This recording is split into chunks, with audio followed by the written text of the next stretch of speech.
प्राचीन भारत में स्थापत्य कला का विकास, development of architecture in ancient India. प्राचीन भारत में कला का एक समृद्ध इतिहास रहा है। इसमें स्थापत्य अथवा वास्तुकला, मूर्तिकला, चित्रकला, संगीत एवं नृत्य सभी शामिल हैं। अगर हम स्थापत्य कला के इतिहास पर अवलोकन करते हैं तो हमें ये बात ज्ञात होती है कि इसके क्रमिक विकास का एक लंबा इतिहास रहा है और इसे विविध कारकों से प्रेरणा मिली है।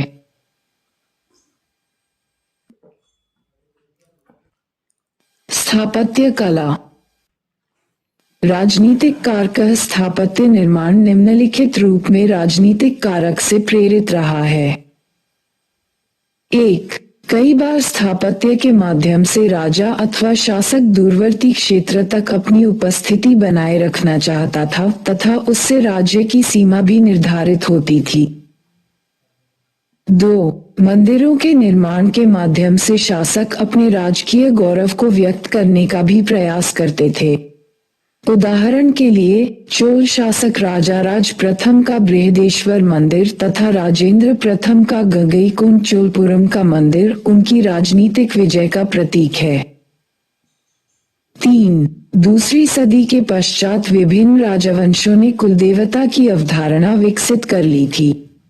इनमें विष्णु, शिव, सूर्य एवं दुर्गा महत्वपूर्ण थीं। इन्हें सम्मानित करने के लिए भी मंदिरों का निर्माण किया जाता था। आर्थिक कारक। आर्थिक समृद्धि की स्थिति में कलात्मक गतिविधियों को विशेष प्रोत्साहन मिलता था। उदाहरण के लिए मौर्योत्तर काल में जब रोमन व्यापार के कारण आर्थिक समृद्धि आई तो बड़ी संख्या में चैत्यों, स्तूपों और विहारों का निर्माण किया गया।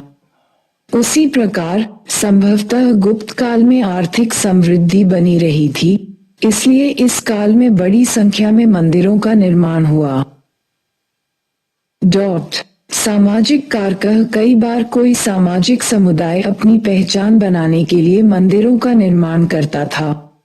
उसी प्रकार अपने पूर्वजों को सम्मानित करने के लिए भी मंदिरों का निर्माण कराया जाता था। इसके अतिरिक्त किसी प्रभावशाली व्यक्ति की मृत्यु पर भी स्मारक के रूप में मंदिर का निर्माण किया जाता था। धर्म एवं दर्शन। मंदिर निर्माण की गतिविधियां धर्म एवं दर्शन के साथ अभिन्न रूप में जुड़ी रही हैं। अलग अलग धार्मिक पंथ के लोग अपने इष्ट देवता को सम्मान देने के लिए मंदिरों का निर्माण करते थे। जहां तक दर्शन का सवाल है तो स्तूप अथवा मंदिर अपने आप में संपूर्ण संसार को व्यक्त करता है। उदाहरण के लिए स्तूप का अंतभाग मेरु पर्वत को व्यक्त करता है, जिसे संसार के केंद्र में माना जाता है। उसके ऊपर निर्मित स्तंभ आकाश एवं जमीन को विभाजित करता है। उसी प्रकार मंदिर का गर्भगृह मेरु पर्वत का प्रतीक माना जाता है, जो संसार के केंद्र में अवस्थित है। फिर गर्भगृह के चारों ओर वृत्ताकार प्रदक्षिणा पथ समय की गति को दर्शाता है। मंदिर का ऊंचा शिखर इस संसार का प्रतीक है तथा शिखर के ऊपर निर्मित मूर्तियां विभिन्न आकाशचारी प्राणियों का निवास स्थल होती हैं। मौर्यकालीन स्थापत्य। इसका गहरा संबंध अशोक महान से रहा है तथा इसकी 2 प्रमुख विशेषताएं रही हैं। प्रथम, ये बौद्ध विचारों से प्रेरित रहा तथा दूसरा, ये राजकीय संरक्षण में पला एवं बढ़ा। इसके निम्नलिखित रूप प्रकट होते हैं। 1. अशोक के स्तंभ। अशोक के स्तंभ चुनार पत्थर से निर्मित हैं। ये एकाश्म मोनोलिथिक पत्थर से ही निर्मित हैं, अर्थात एक ही पत्थर से पूरे स्तंभ का निर्माण किया गया है। इस स्तंभ के 2 भाग हैं। प्रथम भाग है यष्टि पिलर और दूसरा भाग है गावदुमलाट हेड। यष्टि के अंत में अवांगमुखी कमल इन्वर्टेड लोटस है, जिसके ऊपर एक चौकी निर्मित है। कहीं कहीं चौकी पर हंस पक्तियां बनाई गई हैं। सारनाथ की चौकी पर चक्र अंकित है। फिर चौकी के ऊपर पशु आकृतियां बनाई जाती थीं। सामान्यतः पशुओं के रूप में हाथी, घोड़े, सांड एवं शेर, सिंह का प्रतिनिधित्व मिलता है। किंतु सारनाथ में 4 शेरों को एक दूसरे के साथ पीठ टिकाए हुए बैठा दिखाया गया है। 2. स्तूप अशोककालीन स्थापत्य का एक उदाहरण है। स्तूप निर्माण। उसके काल से जुड़ा हुआ स्तूप सांची का महीन स्तूप है, जो स्तूप निर्माण की आरंभिक अवस्था को दर्शाता है। सामान्यतः स्तूप एक अर्धवृत्ताकार संरचना होती थी। आरंभिक स्तूप ईंटों से निर्मित किया गया था। उसका ऊपरी भाग समतल होता था, जिसमें हर्मिक चैम्बर का निर्माण किया जाता था। उसमें बुद्ध अथवा किसी महत्वपूर्ण संत के शरीर का अवशेष रखा जाता था। हर्मिक के ऊपर एक लकड़ी का स्तंभ निर्मित किया जाता था, जो समय के साथ नष्ट हो गया। स्तूप को एक छोटी सी चहारदीवारी से भी घेरा जाता था।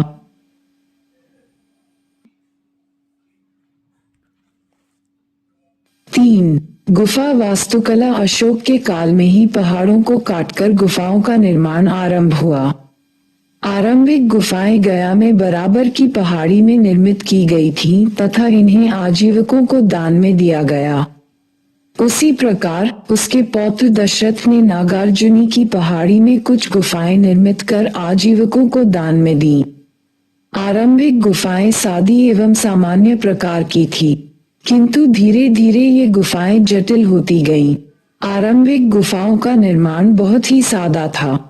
गुफा के मुख को आयताकार काटा जाता था तथा उसमें रहने के लिए निवास स्थल बनाया जाता था। उस निवास स्थल की छत को तथा उसके आयताकार दरवाजे पर काली लेप चढ़ाई जाती थी। अशोक के द्वारा निर्मित यही गुफा वास्तुकला आगे विकसित होती हुई बौद्ध मंदिर तथा फिर पल्लव शासकों के अधीन हिंदू मंदिरों में विकसित हुई। मौर्योत्तरकालीन स्थापत्य।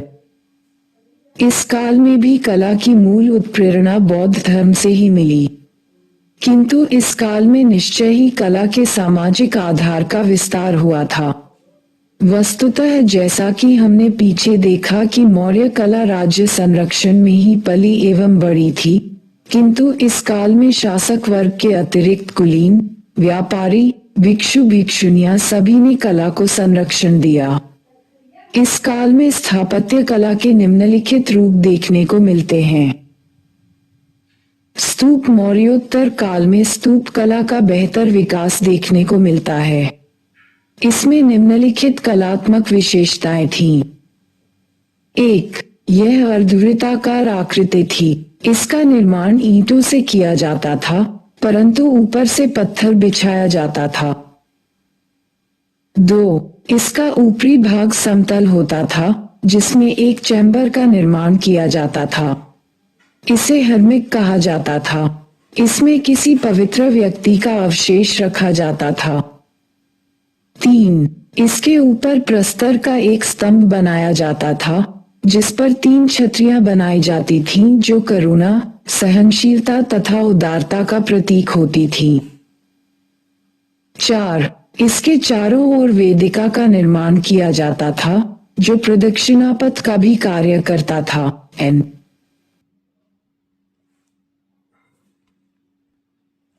5. इसे चहारदीवारी से घेरा जाता था, जिसमें सभी ओर से भव्य प्रवेश द्वार का निर्माण किया जाता था। इस प्रवेश द्वार पर मानव एवं पशु की मूर्तियां बनाई जाती थीं। स्तूप के विषय में एक दिलचस्प तथ्य ये है कि यह बौद्ध पंथ के लोकप्रिय स्वरूप को प्रकट करता है।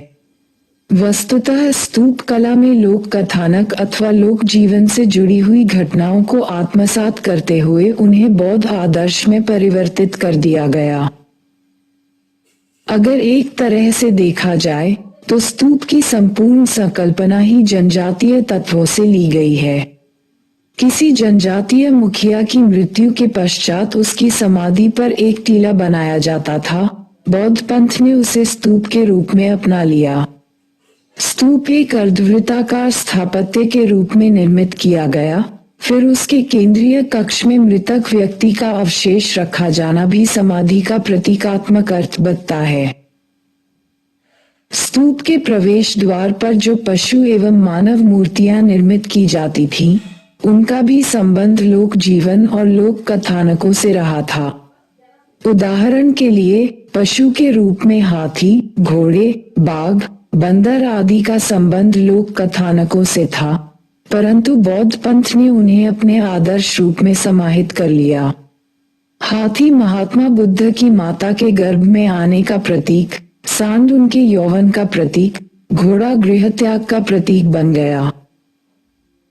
चूंकि लोक देवता के रूप में यक्ष यक्षिणी को इस काल में काफी महत्व प्राप्त था, अतः स्तूप के प्रवेश द्वार पर उनकी भी मूर्तियां बनाई गई और उन्हें भी बौद्ध आदर्शों में समाहित किया गया। उसी प्रकार देवता के रूप में नाग नागिन को भी महत्व प्राप्त था, अतः इन मूर्तियों में नाग नागिन को भी शामिल किया गया।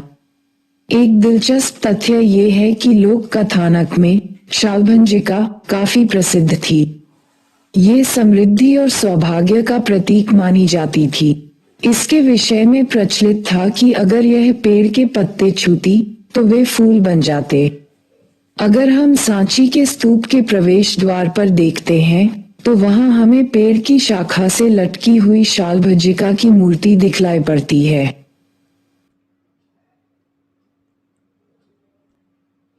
इस प्रकार हम देखते हैं कि बौद्ध पंथ ने अपनी लोकप्रियता बनाए रखने के लिए लोक प्रचलित कथानकों को बौद्ध आदर्शों में परिवर्तित किया और फिर उसे स्तूप कला में शामिल कर लिया।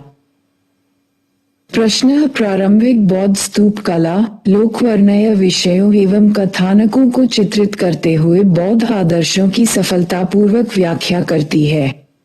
विशदीकरण कीजिए। यूपीएससी 2016। उत्तर: बौद्ध पंथ का एक सबल तत्व रहा जनसामान्य के साथ इसका जुड़ाव तथा जनसामान्य के द्वारा इसकी व्यापक स्वीकृति। एक तरफ जहां इसने लोक भाषा पाली को ग्रहण किया था, वहीं दूसरी तरफ इसने लोक प्रचलित सांस्कृतिक प्रतीकों को भी अपनाया। वस्तुतः बौद्ध धर्म की विख्यात स्थापत्य शैली स्तूप कला लोक जीवन से ली गई थी तथा ये क्रमिक रूप में विकसित हुई थी। जैसा कि हम जानते हैं, जनजातीय पद्धति में मुखिया अथवा सरदार की मृत्यु के बाद मृतक संस्कार के पश्चात एक छोटे से टीले बनाने की परंपरा प्रचलित थी। बौद्ध पंथ ने इस परंपरा को अपना लिया। उसी प्रकार जनसामान्य के बीच गैर आर्य पंथों का गहरा प्रभाव था। इनमें एक था यक्ष एवं यक्षिणी की पूजा। मौर्य काल में भी लोक कला के रूप में यक्ष यक्षिणी की प्रतिमाएं बनाई जाती थीं। आगे बौद्ध पंथ ने स्तूप कला के साथ इसे भी जोड़ दिया। उसी प्रकार जनसामान्य के बीच नाग पूजा, पशु पूजा, वृक्ष पूजा आदि प्रचलित थे। स्तूप कला में धीरे धीरे इन सभी को आत्मसात कर लिया गया। फिर जैसा कि हम देखते हैं, मौर्य काल में स्तूप कला राजकीय संरक्षण में पली एवं बड़ी थी, किंतु ईसा की आरंभिक शताब्दियों में कला का सामाजिक आधार व्यापक हुआ। अशोक ने अपने धर्म के प्रसार के क्रम में लोक उत्सव, समाज समारोह एवं कुछ अन्य कार्यक्रमों को हतोत्साहित किया था, किंतु मौर्य काल के पश्चात एक बार फिर इन तत्वों का प्रभाव बढ़ता गया तथा इन्होंने समकालीन धर्म एवं कला दोनों पर अपना प्रभाव छोड़ा। स्तूप अर्धवृत्ताकार गुंबद होता था जो जनजातीय लोगों के मृतक संस्कार टीले की तरह था। उसके केंद्र में हर्मिक होती थी जिसमें किसी मृतक व्यक्ति के अवशेष को रखा जाता था। इसके साथ वेदिका एवं प्रवेश द्वार भी निर्मित किया गया। वेदिका एवं प्रवेश द्वार पर विभिन्न प्रकार के पशुओं, नाग एवं लोक जीवन से जुड़ी हुई अनेक मूर्तियां बनाई जाती थीं। बौद्ध पंथ ने धीरे धीरे इन्हें धर्म के साथ आत्मसात कर लिया। इस प्रकार हम देखते हैं बौद्ध स्थापत्य की प्रमुख शैली लोक जीवन से जुड़ी हुई थी तथा लोक प्रचलित तथ्यों को लेकर क्रमिक रूप में विकसित हुई। चैत्य बौद्धों का पूजा गृह था। अधिकांश चैत्य पहाड़ों को काटकर निर्मित किए जाते तथा ये मौर्यकालीन गुफा वास्तुकला के विकसित रूप थे। सामान्यतः चैत्य आयताकार होता था तथा उसका अंतिम किनारा अर्धवृत्ताकार होता था। उसके केंद्र में एक स्तूप का भी निर्माण किया जाता था। इसका उद्देश्य उपासना था। फिर स्तूप के साथ मानव मूर्ति भी जोड़ी जाने लगी तथा स्तूप के छत को घोड़े की नाल के आकार में काट दिया जाता था ताकि उससे होकर रोशनी स्तूप के ऊपर पड़े। इसे चैत्य खिड़की कहा जाता था। यह अपने आप में एक महत्वपूर्ण तकनीकी विकास था। सातवाहनों के अधीन पश्चिमी भारत में पहाड़ों को काटकर अनेक स्तूप बनाए गए। उदाहरण के लिए नासिक, भज, कन्हेरी, कार्ले, पीतलखोरा आदि। विहार अगर चैत्य बौद्धों का पूजागृह था तो विहार भिक्षुओं का निवास स्थल। जहाँ जहाँ चैत्यों का निर्माण हुआ वहाँ निवास स्थल के रूप में विहारों का भी निर्माण हुआ। विहार भी पत्थरों को काटकर निर्मित किए गए थे, किंतु मौर्यकालीन गुफा वास्तुकला की तुलना में ये कहीं अधिक विकसित थे। इन विहारों में बरामदों के साथ साथ कई कमरों का भी निर्माण किया जाने लगा। गुप्तकालीन स्थापत्य। गुप्तकाल में कला और साहित्य ने क्लासिकल मानदंड स्थापित कर लिया था। इस उत्कृष्ट सौंदर्य बोध के असाधारण प्रतिमान के कारण ही इसे स्वर्ण युग की संज्ञा से अभिहित किया जाता है। गुप्त कला को मूल उत्प्रेरणा ब्राह्मण पंथ से मिली, यद्यपि इस पर अन्य पंथों का प्रभाव भी बना रहा। धार्मिक स्थापत्य। इस काल में स्थापत्य दो रूपों धार्मिक में दिखाई पड़ता है, गुफा मंदिर तथा इमारती मंदिर। गुफा मंदिर। इस काल का गुफा स्थापत्य पूर्ण रूप से बौद्ध स्थापत्य कहा जा सकता है। इसके केवल कुछ अपवाद हैं। उदाहरण के लिए उदयगिरी में एक ब्राह्मणवादी गुफा में एक अभिलेख है जो चंद्रगुप्त द्वितीय के राज्यकाल का है। यहाँ विष्णु की वराह प्रतिमा सर्वोत्कृष्ट रचना है जो अवतारवाद की पूर्ण अभिव्यक्ति है। विष्णु के साथ यहाँ शैव और जैन धर्म से भी संबंधित गुफाएं हैं। उदयगिरी गुफा मंदिर एवं स्वतंत्र रूप से बने मंदिर के बीच संक्रमण की अवस्था को दर्शाता है। इसके अलावा इस काल में अजंता और बाघ की गुफाएं सबसे प्रसिद्ध कही जा सकती हैं, जो कि बौद्ध धर्म से संबद्ध हैं। इमारती मंदिर। गुप्तकाल भारतीय मंदिर स्थापत्य की दृष्टि से महत्वपूर्ण समय का प्रतिनिधित्व करता है। हालांकि इस काल में मंदिर स्थापत्य अपनी शैशवावस्था में था, किंतु इसमें एक विकासक्रम भी दृष्टिगोचर है। इस काल का सबसे आरंभिक उदाहरण सांची का मंदिर सख्या -17 है। इसके साथ ही इस समय तिगवा का विष्णु मंदिर, भूमरा और खोह का शिव मंदिर, नचनाकुथार का पार्वती मंदिर, दहपर्वतीय मंदिर, असम तथा देवगढ़ का दशावतार मंदिर प्रमुख हैं। देवगढ़ का दशावतार मंदिर पंचायतन शैली का प्राचीनतम उदाहरण है। मंदिर स्थापत्य के ये सभी उदाहरण प्रस्तर निर्मित हैं। इन पत्थर के बने मंदिरों के साथ साथ ईंट से बने मंदिर भी इस काल में बड़ी संख्या में बनाए गए। इनमें प्रमुख मंदिर भीतरगांव, कानपुर, पहाड़पुर, बांग्लादेश और सिरपुर, छत्तीसगढ़ में अवस्थित हैं। स्तूप। चैत्य एवं विहार मंदिरों के अतिरिक्त इस काल में स्तूपों, चैत्यों व विहारों का भी निर्माण हुआ। इस काल में जो बौद्ध स्तूप, चैत्य और विहार बनाए गए उनके प्रमुख उदाहरण जौलिया, चारसिद्धा तथा गांधार के तक्षशिला में पाए जाते हैं। पूर्वी भारत में सारनाथ में स्थित धमेक स्तूप इस काल में विस्तृत किया गया, जो कि आकार में गोलाकार है। पूर्व मध्यकालीन स्थापत्य। पूर्व मध्य युग में कला और स्थापत्य के क्षेत्र में अत्यंत महत्वपूर्ण विकास हुए। इस समय उत्तर भारत में कश्मीर, राजस्थान तथा ओडिशा सहित अन्य क्षेत्रों में स्थापत्य और मूर्तिकला की विशिष्ट क्षेत्रीय शैलियां विकसित हुई। इसके साथ ही प्रायद्वीपीय भारत में राष्ट्रकूट, चालुक्य, पल्लव तथा चोलों के अधीन भी विशाल स्तर पर निर्माण कार्य किए गए। पूर्व मध्यकाल तक भारत में मंदिर स्थापत्य निर्माण की 3 स्वतंत्र शैलियों का वर्णन मिलता है: नागर, द्रविड़ तथा वैश्य शैली। नागर शैली का क्षेत्र कश्मीर से लेकर विंध्य तक फैला है। वहीं कृष्णा तथा कावेरी नदियों के बीच की भूमि द्रविड़ शैली की उत्कर्ष भूमि है, जबकि वैश्य शैली का क्षेत्र विंध्य से कृष्णा नदी के बीच का है। तीनों शैलियों की विशेषताएं निम्नवत हैं। नागर शैली। 1. नागर शैली के मंदिर की आधारभूत योजना वर्गाकार होती है, जिसे एक ऊंचे चबूतरे पर बनाया जाता था। 2. मंदिर का उत्थान इसके उत्तर शिखर 2 से रेखांकित होता है।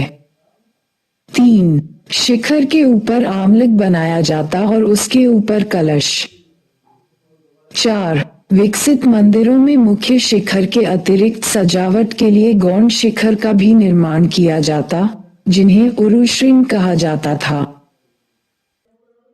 द्रविड़ शैली। 1. द्रविड़ शैली के मंदिरों की सबसे बड़ी विशेषता इनके पिरामिडीय शिखर हैं, जिनका उत्थान उत्तरोत्तर छोटी मंजिलों के रूप में होता है। 2. शिखर के ऊपर स्तूपिका बनी होती है। 3. मंदिर के चारों ओर प्राचीर के मध्य तोरण द्वार का निर्माण, जिसे गोपुरम कहा जाता है। 4. मंदिर के परिसर में अनेक मंडपों का निर्माण। वैश्य शैली। 1. वैश्य शैली एक संकर शैली है। वैश्य का शाब्दिक अर्थ खच्चर होता है। इसमें उत्तर तथा दक्षिण दोनों शैलियों के तत्व लिए गए हैं। 2. इसमें छत विहीन प्रदक्षिणापथ का विधान मिलता है। 3. मंदिर की दीवारों पर रथ का नियोजन दिखाई देता है। 4. इसमें अलंकरण के लिए नागर तथा द्रविड़ शैली की विशेषताओं का उपयोग किया जाता है।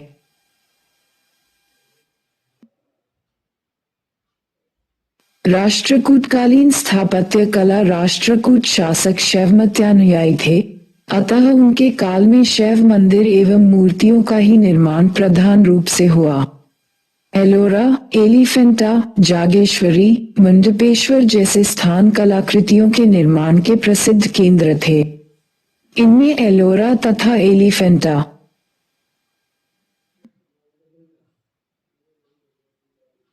विशेष उल्लेखनीय हैं।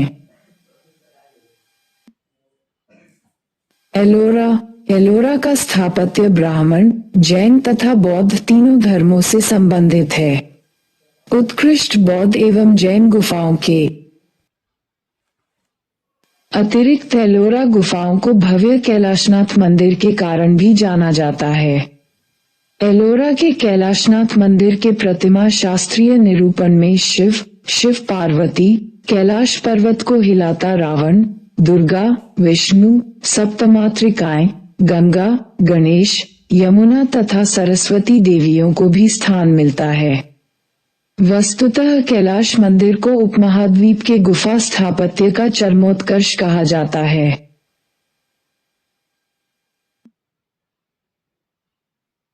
एलिफेंटा में सर्वाधिक सुंदर प्रतिमा महेश की है।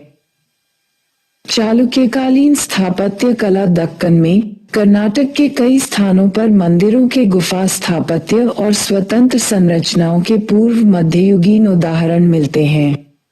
बादामी और ऐहोल प्रारंभिक स्थापत्य काल 6वीं से 8वीं सदी के शुरुआती वर्ष का प्रतिनिधित्व करते हैं।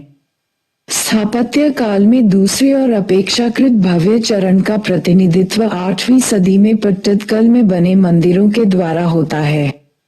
चालुक्यों के मंदिर स्थापत्य में उत्तर और दक्षिण दोनों की स्थापत्य विशिष्टताएं दिखलाई पड़ती हैं, किंतु इन शताब्दियों में दक्कन के स्थापत्य का अपना स्वतंत्र अस्तित्व भी तैयार हो गया। ऐहोल ऐहोल में दो प्रभावशाली गुफा मंदिर विद्यमान हैं, एक जैन तथा दूसरा शैव, और दोनों की अंतः दीवारें अत्यधिक अलंकृत हैं। बादामी की गुफाएं लाल बलुआ पत्थर को काटकर बनाई गई हैं। यहाँ 3 प्रमुख गुफाओं में सबसे बड़ी गुफा वैष्णव है, जबकि एक शैव एवं दूसरी जैन है। पट्टदकल में 10 मंदिर प्राप्त होते हैं, जिनमें विरूपाक्ष का मंदिर सर्वाधिक सुंदर तथा आकर्षक है। ये शिव को समर्पित है तथा इसका निर्माण लोक महादेवी ने करवाया था। होयसल स्थापत्य दक्कन में मंदिर स्थापत्य का दूसरा महत्वपूर्ण चरण होयसल राजवंश से जुड़ा है, जिन्होंने दक्षिणी कर्नाटक में अपनी राजधानी द्वारसमुद्र से शासन किया। इस काल के मंदिरों के अवशेष हेलबेड, बेलूर तथा सोमनाथपुर से मिले हैं। इनमें सबसे भव्य मंदिर 12वीं सदी में हेलबेड में बना होयसलेश्वर मंदिर है, जबकि बेलूर स्थित केशव मंदिर एक विशाल आंगन में बने अनेक मंडपों का समुच्चय है। सोमनाथपुर में 13वीं सदी का केशव मंदिर होयसल कालीन मंदिर स्थापत्य और मूर्तिकला का चरम बिंदु कहा जा सकता है। पल्लव स्थापत्य दक्षिण भारत में प्रस्तरीय स्थापत्य का इतिहास 7वीं शताब्दी में भक्ति की बढ़ती लोकप्रियता से जुड़ा हुआ था। पल्लव वास्तुकला ही दक्षिण की द्रविड़ कला शैली का आधार बनी। उसी से दक्षिण भारतीय स्थापत्य के 3 प्रमुख अंगों का जन्म हुआ, आय मंडप, ई रथ तथा ई विशाल मंदिर। महान कलाविद पसी ब्राउन ने पल्लव वास्तुकला के विकास की शैलियों को 4 भागों में विभक्त किया है। महेंद्रवर्मन शैली में मंडप शैली की प्रधानता है। मंडप से आशय है स्तंभों पर टिका हुआ एक हॉल, जो गर्भगृह के सामने निर्मित किया जाता था, जिसमें संगीत, नृत्य, संकीर्तन तथा अन्य प्रकार के अनुष्ठान किए जा सकते थे। मामल शैली इस शैली का विकास नरसिम्हवर्मन प्रथम महामल के काल में हुआ। इसके अंतर्गत 2 प्रकार के स्मारक बने, मंडप तथा एकाश्मक मंदिर, रथ। इस शैली में निर्मित सभी स्मारक मामल्लपुरम में विद्यमान हैं। यहाँ मुख्य पर्वत पर 10 मंडप बनाए गए हैं, जिनमें आदिवराह मंडप, महिष्ठिनी मंडप तथा रामानुज मंडप आदि विशेष प्रसिद्ध हैं। मामल शैली की दूसरी रचना रथ अथवा एकाश्मक मंदिर है। ये लकड़ी के रथ की अनुकृति है और इसे पहाड़ से अलग करके तथा तराशकर बनाया गया है। महाबलीपुरम में कुल 8 रथों का निर्माण किया गया, जिसमें सबसे बड़ा रथ युधिष्ठिर रथ है तथा सबसे छोटा द्रौपदी रथ। राजसिंह शैली इस काल में भी पहाड़ों को काटकर मंदिर बनाए जाते रहे थे। उदाहरण के लिए कांचीपुरम का कैलाशनाथ मंदिर, परंतु इस शैली में पहली बार स्वतंत्र रूप से बनाए गए मंदिर का उदाहरण है महाबलीपुरम का तटीय मंदिर। इस मंदिर के विकास तक हमें द्रविड़ स्थापत्य शैली की लगभग सभी आधारभूत विशेषताएं विकसित होती दिखती हैं, यथा स्तंभ एवं मंडप का निर्माण, खंडीय शिखर, स्तूपिका आदि।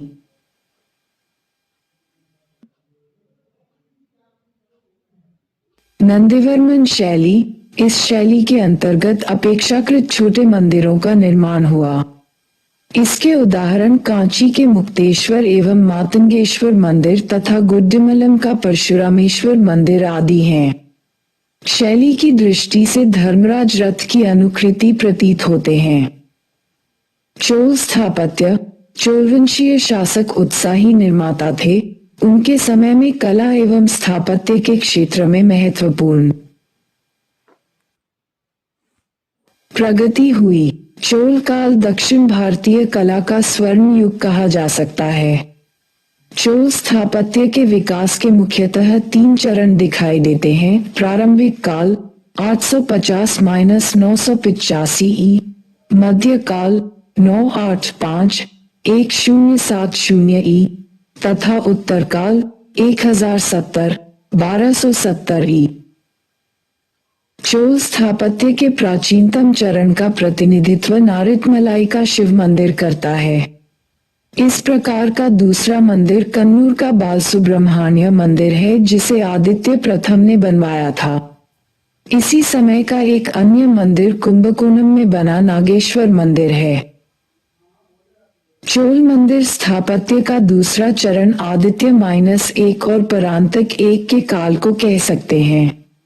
परांतक प्रथम के काल में निर्मित श्रीनिवासनल्लूर का कोरंगनाथ मंदिर इस चरण का प्रमुख उदाहरण है। चोल मंदिर स्थापत्य का तीसरा चरण शैम्बियन महादेवी तथा राजराजा -1 के शासन काल के शुरुआती दौर को कहा जा सकता है। इस चरण में चोल स्थापत्य कला का चरमोत्कर्ष तंजौर के बृहदेश्वर मंदिर में देखा जा सकता है। इसका विमान 60 मीटर लंबा है तथा इसके शिखर अत्यंत विशाल हैं। इस शिव मंदिर को अपने काल का सबसे भव्य मंदिर कहा जा सकता है। चोल मंदिर स्थापत्य के अंतिम चरण में विमान की तुलना में गोपुरम अधिक महत्वपूर्ण हो गए। इस तथ्य का अवलोकन चिदंबरम के शिव मंदिर में किया जा सकता है।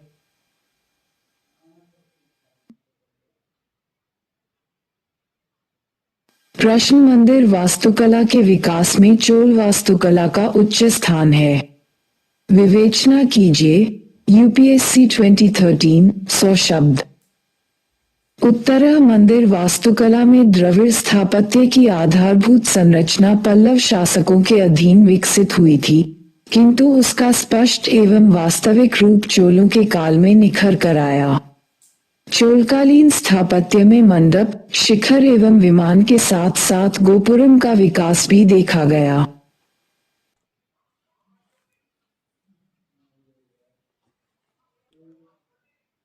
मंडप का निर्माण स्तंभयुक्त हॉल के रूप में आनुष्ठानिक कार्य पूरा करने के लिए किया जाता था। उसी प्रकार गर्भगृह के ऊपर खंडीय शिखर का निर्माण किया जाता, जो ऊपर जाते हुए उत्तरोत्तर छोटा होता जाता। उसके ऊपर स्तूपिका निर्मित की जाती। उत्तुंग शिखरों के माध्यम से चोल शासकों ने अपने राजत्व के गौरव को व्यक्त किया। गर्भगृह से लेकर स्तूपिका तक की उठानी को विमान कहा जाता था। फिर इस काल में मंदिर के क्षैतिज विस्तार को देखते हुए ऊंचा प्रवेश द्वार बनाया जाता, जिसे गोपुरम कहा जाता।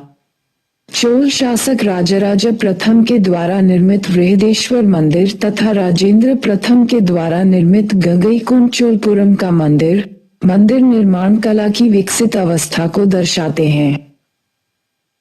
प्रश्न प्राचीन काल में स्थापत्य के विकास को प्रेरित करने में राजनीतिक, आर्थिक, सामाजिक एवं धार्मिक कारकों की भूमिका को स्पष्ट कीजिए।